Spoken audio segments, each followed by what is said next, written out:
they're also saying that sometimes, most of the time, you find like women, you are more qualified than the men, but men are more confident. They're going to raise their hand even if they don't have anything extremely important to say. But you find that women shy off, or we are not seen. So, and the people who are seen are the ones who get those promotions. The people who are seen are the ones who are seen, okay, these people have a point and they're going to take those leadership positions.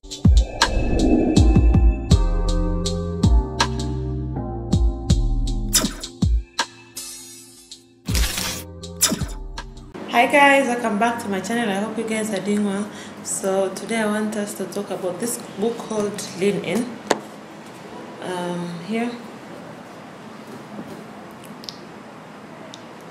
I'm sure most of you have seen it. Maybe you've read it as well. You've seen it in the bookshops. It's one of those books that is very common. So I hope you guys have seen it. It's written by SHERYL SANDBERG. Lean In, Women, Work and the Will to Lead. SHERYL SANDBERG is the CEO of Facebook, very known for her position, and yeah, she wrote this book. And yeah, so today we're going to talk about this book. So maybe let's first talk about what the meaning of leaning is. I've written here, to lean in is to be more assertive, to move towards a leading rather than following a role.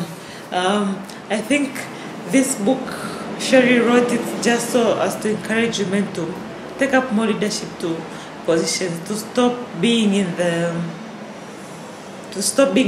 background, to come up more. And yeah, so I'm going to share what I learned from this book. First, let's commend the book. It's well written. I really loved the beginning of the book.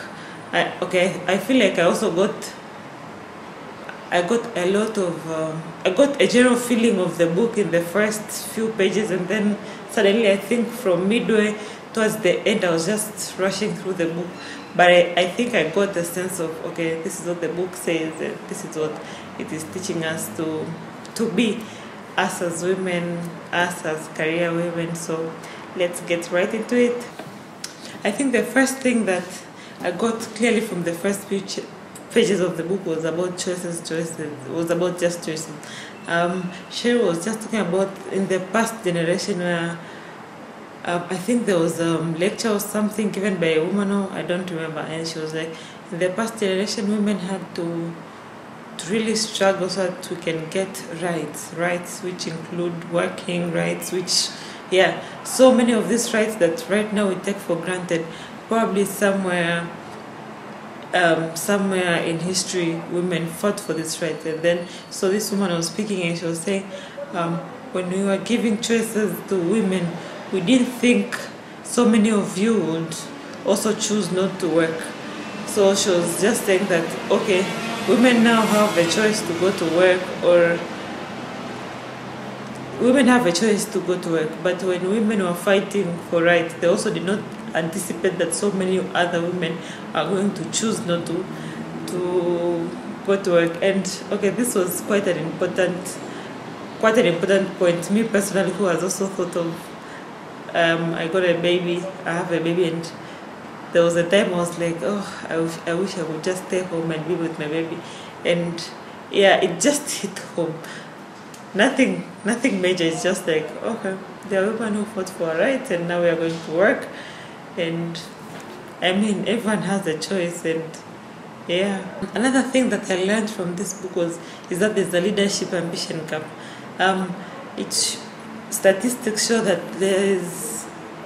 men are expected to work towards leadership positions, but women, we are not as ambitious as men. So I think she was also encouraging us women to step up, to be a bit more ambitious, so that in our career it shouldn't only be the men who have leadership ambition. So there is quite a large leadership gap, that men are more ambitious, want to get these leadership positions, but that's not the case with us women.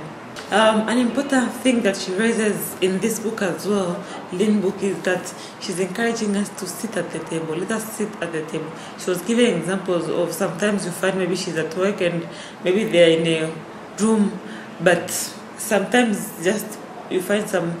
She was giving a real example that I think she was going for a meeting or something, and then there are some women, there are empty chairs in the front desk, but some women opted to sit at the back, and then she had to ask them, why did you sit at the back? So she was just saying, women, let us learn to sit at the table. If there is a table, sit there, raise your hand. I remember, okay, there's a YouTube channel I watch, and they're also saying that sometimes, most of the time, you find like women, you are more qualified than the men, but men are more confident. They're going to raise their hand even if they don't have anything extremely important to say. But you find that women shy off, or we are not seen. So, and the people who are seen are the ones who get those promotions. The people who are seen are the ones who are seen, okay, these people have a point and they're going to take those leadership positions. So women should sit at the table. Let us raise our hand. We have something to say. Let us say it. Another thing that I learned from this book, and I'm going to read, is if you're offered a seat on a rocket ship, you don't ask what seat it is. You just get on. I think she was getting a job, I think, at Google, and at the time it was still a young company, and she was still weighing out her options, and she had a list of all these prospective jobs that she was getting, and okay, maybe I think the salary was a bit low, but the potential for growth was high. And so she had gone to ask one of, I think, her mentors, and she was like, you see, there was this job, and then there's this one, which is a smaller company and whatnot. And that guy just told him, if you're offered a space at the rocket ship, just get in. Don't ask what seat it is. And sometimes in our career, there are going to be opportunities like those, because the guy was giving her an example. You can go maybe to a growth, you can go to a small company that is growing, and because I remember even in Google, I think it's in Google, she had to keep the structure, and it was like, okay, you can go to a small company that is growing, but the potential for your growth is high. Or you can decide, fine, I'm going to a big company, the potential for growth is not as big, and you might find that you're stagnating somewhere. So sometimes it might be better to look for those positions where they offer us growth opportunities. Like if we take those positions 5-10 years down the line, we are better off than, okay, maybe this is a mature company, but really there's so much structure, there is probably no opportunities for growth. So this is what she was saying. If you are given a space at a rocket ship, don't ask what seat it is, just get on and go. Another thing that she also raised in this book is that don't leave before you leave. I'm going to read. Don't leave before you read.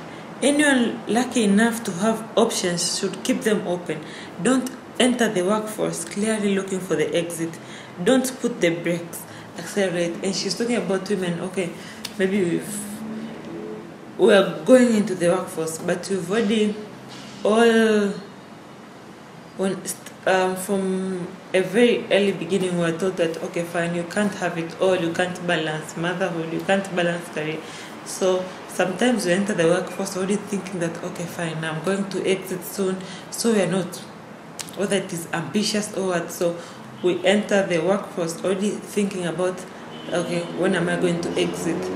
And so maybe we don't work as hard. But she was saying that, fine, you can, it is fine not to, it is fine to want to live, to, maybe you want to, maybe you want to be, you are going to be a mother, so it is fine that you want to take care of your kids, whatnot.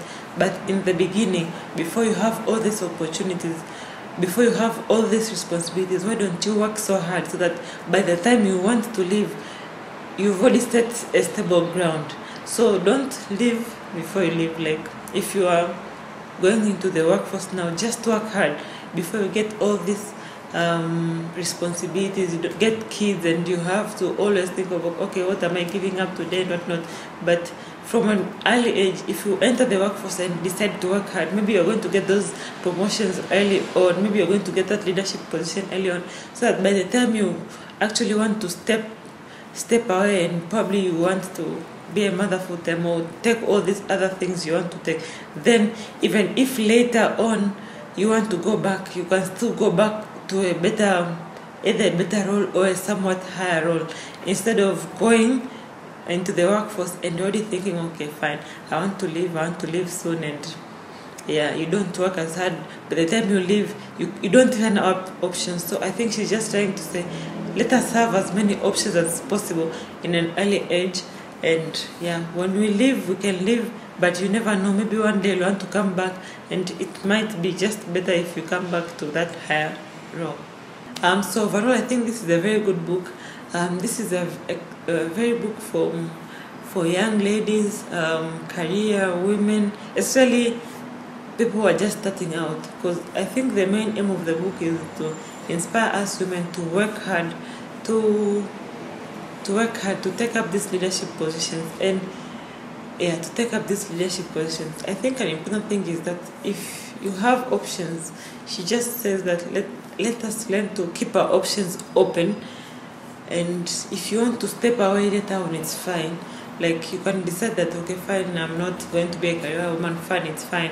But okay, in the beginning, when you're starting your career and you don't have all these responsibilities, why don't you work hard, probably so that you can raise a bit higher, take up some leadership role if possible, so that by the time you decide that, okay, fine, this is the time I want to leave, maybe I want to not be a career woman at all, then I mean, you have your options. You're probably getting a higher salary. Or the main thing is, don't leave before you leave. Don't look for an exit. You're not even at the door and you're already thinking, okay, fine, when I get my kids or what, I'm going to exit. Or if maybe you have a few years of work before you get kids, then work hard for those few years. So that's all for today, guys. Have you read this book, and what did you learn from this book?